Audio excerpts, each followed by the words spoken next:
So women rate 80% of men online as below average in attractiveness, whereas men rate 50% of women as below average in attractiveness. And so what that means is that the attention of women in an open mating market is focused on a very small percentage of men. And what's happening in colleges and universities where women dominate in terms of proportion of population is that all the women are chasing a very small number of men. So most of the men have no partners at all, and some of the men have more partners than they know what to do with. And so those men pursue short-term mating strategies, which is not so good for the women because they just as soon have an actual relationship. But then you might ask, well, what does it do to the men? And that's easy, is that it trains them to adopt antisocial short-term mating strategies. And that's really bad practice, because if you practice exploiting people for your momentary gratification, then you'll become an expert at that. Ladies and gentlemen, this is how all men become trash. Take note. How would you rate yourself on a scale of 1 to 10? She's 10. Absolute 10.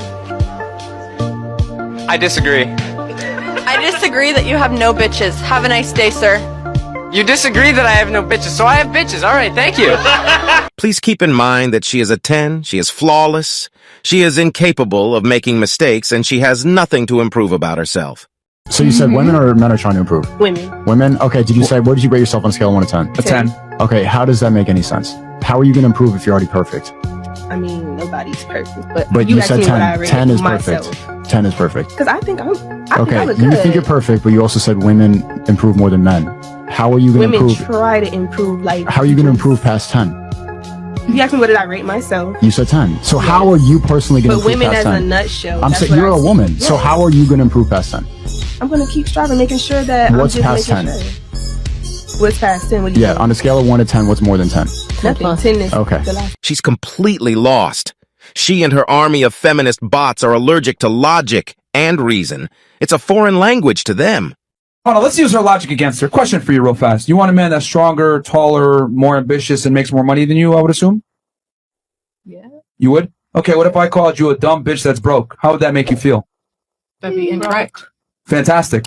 So why is it that a man that wants a woman that's young, attractive, and fertile, insecure, and weird, or what the fuck, whatever shame language you used? Well, you're talking about physicality, but you were talking about physicality, but I'm speaking about... No, I'm just using your logic back against you. See how what a man wants is demonized versus what you want is not demonized? Not one of the guys here is insulting women for wanting a man that's taller, more ambitious, or makes more money or successful. Men understand this and accept it. That's why men go out into the world and work and become better versions of themselves. Women don't accept it. They think they should be taken however they come. And my argument is that women need to self-improve just like men do. Just that they have the hubris to think that they're perfect the way they come. Oh no, you don't understand. Men aren't supposed to have standards. It's sexist. Don't you realize that women have become the new gold standard? The dollar's support. The feds removed the gold standard and put women there. They are the price. It's one side. Look, that's why American relationships are failures. That's why American women on a global context are the worst for relationships, long-term period. That's why the divorce rate is the highest in the world here. And that's why on the desirability level, American women are at the bottom of the global barrel. This is all statistically documented from men, because at the end of the day, the ones who decide if a woman is valuable for a relationship is men.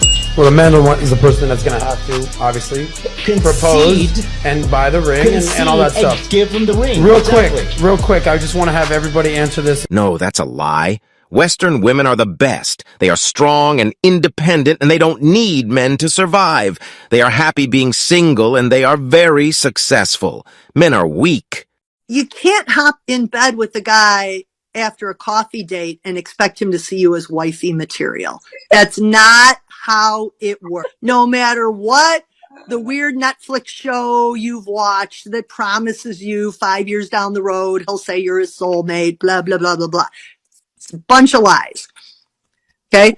A man knows very quickly whether you are the kind of woman who he wants to share his life and bear his children. Like, they actually, it's kind of almost kind of a split second decision. Which category are you put in? It's how that Y chromosome works. We as women take a little longer to vet a man properly and go, you might be instantly physically attracted to him. And that's not negotiable either. Hopefully you really are attracted to them as a physical person and as a human being. We do take a little longer. A woman's body is her choice. Men cannot tell them what to do with their bodies. Who cares about the ratings of men? Women are the price. What are your thoughts on marriage? I think in Western countries, so like America, Canada, New Zealand, Australia, UK, it's probably a terrible idea to get married legally on paper. I don't have a problem with the concept of marriage, like religiously. You know, if you're Christian or if you're Muslim or Jewish or whatever, if you're Christian, you want to get married in the church, great. Make it a religious ceremony. Don't sign that piece of paper that gets the state involved. So the problem is that there's zero advantage to marriage in the Western world for a man. There is zero statistical advantage. If you use your mind, if you use your head instead of your heart, and you look at the advantages to getting married, there are absolutely and utterly none. Because this new idea of new age feminism just basically destroys all men in the idea or in the event of her leaving. And it's very common that women leave, right? Let's stop the man versus woman attack, et cetera, et cetera. Life's difficult for everybody. We all have different challenges, different things to go through. But if a woman marries a man and it goes wrong, she has emotional heartbreak, fine. But if a man marries a woman and it goes wrong, he has emotional heartbreak. Plus, everything he has ever worked for is ripped out from underneath him, and he has to give that chick money forever. In some places, you don't even have to be married. Exactly. That's why the men don't want to live with the women either. That's right. So when you make these rules and these laws, right, under the guise of feminism and equality, all this garbage, all you're doing is scaring men away from commitment. Oh boy, that's quite a bloody landscape. Name one benefit that men get from marriage, right? And girls really can't name anything. Like there's no benefit to benefit to marriage that you can't get like in a regular relationship, non-marriage involved. Get a home and kids. Say, oh, tax breaks. Okay, those tax breaks go out the window if you divorce me. Like save $1,000, $2,000 a year on taxes. Okay, you're going to get more than that in alimony and child support. This is not funny at all. It's pretty scary. A 50+% divorce rate in the country, and it's almost close to 60% of the black community, and 80 to 90% of the relationships, black women are leaving. You're leaving, you're home wrecking, you're breaking up the relationships. Men stay. Why do you think women are leaving? Because you've been sold a Disney fantasy that you should be happy, instead of understanding that you have duty, honor, respect, and you chose to be in a relationship, especially when you decided to make a baby with somebody. You need to stay for more than just yourself. French toast your happiness. So I should settle. Are you a Christian? I'm not. Well, have you been married? No, I haven't. You plan on getting married? I would like to. What vows do you plan on taking? I don't want to settle for nothing less. What vows do you plan on taking? For better, for worse, sickness and health, the rich or poor, till death do its part. Then he said shit about happiness. So I'm supposed to be miserable. No, you're supposed to be an adult. The divorce rate is actually a lot more than 50%. These are people who legally detach. They don't talk about the ones that the woman told them to look over that cliff right there. You see how far that is? Yeah. If I drop you, you out. She just showed you the ledge and you'd be like, God damn. So down there, I don't get to see my kids no more, huh? And I get to lose my house, huh? And the car, everything I work for, it's cheaper to keep her, baby. Happy wife, happy life. We could just be roommates. See, that's probably additional 25% of people. This is simply too much. I'm keen to know how many men can stand this kind of subjugation, and I'm not sure how many men would want to take on such contracts, now that they've seen all of this BS. So what about the women that didn't choose to raise a kid on their own? Of the 50+% divorce rate, women are filing 70-80% of all divorces. Women are choosing to wreck their own homes every day. Men are not choosing to wreck their own homes and make women single parents. That's a choice that women are making. Why? Because their husbands are trash, treating them badly? Now here we go with the ad hominem stuff. This is the same stuff that's been piped into the culture forever. That when a woman chooses to break her home, it's always the man's fault. I knew a beautiful couple a long time ago, but I won't say who they were to protect their privacy. I'll talk about the husband as Ethan and wife as Chloe. They had been married for 20 years and had 3 children together. However, Chloe was unhappy in her marriage and started to feel unsatisfied. She started to want a new life where she could follow her dreams without being tied down by marriage. Chloe told Ethan she wanted to get a divorce at last. Ethan was heartbroken because he didn't know Chloe felt this way.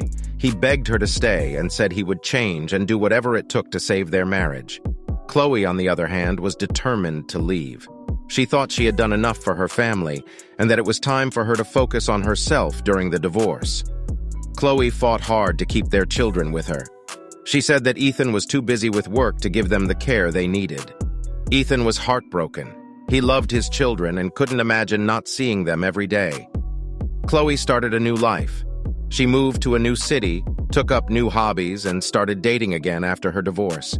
She was happy and thought she had finally found herself. Ethan, on the other hand, was having trouble. He missed his family and was having trouble adjusting to life without them. He felt like he had lost everything that was important to him. Years went by, and Ethan never fully got over the divorce. He became depressed and cut off from his friends and family. Chloe, on the other hand, was doing well. She had started a successful business and even met someone new, but she didn't realize how her decision affected Ethan and their children. The story of Chloe and Ethan is a real-life example of how divorce can have far-reaching effects, especially for men in modern society. I can't tell all guys what to do with their lives, but I hope this story gets to them.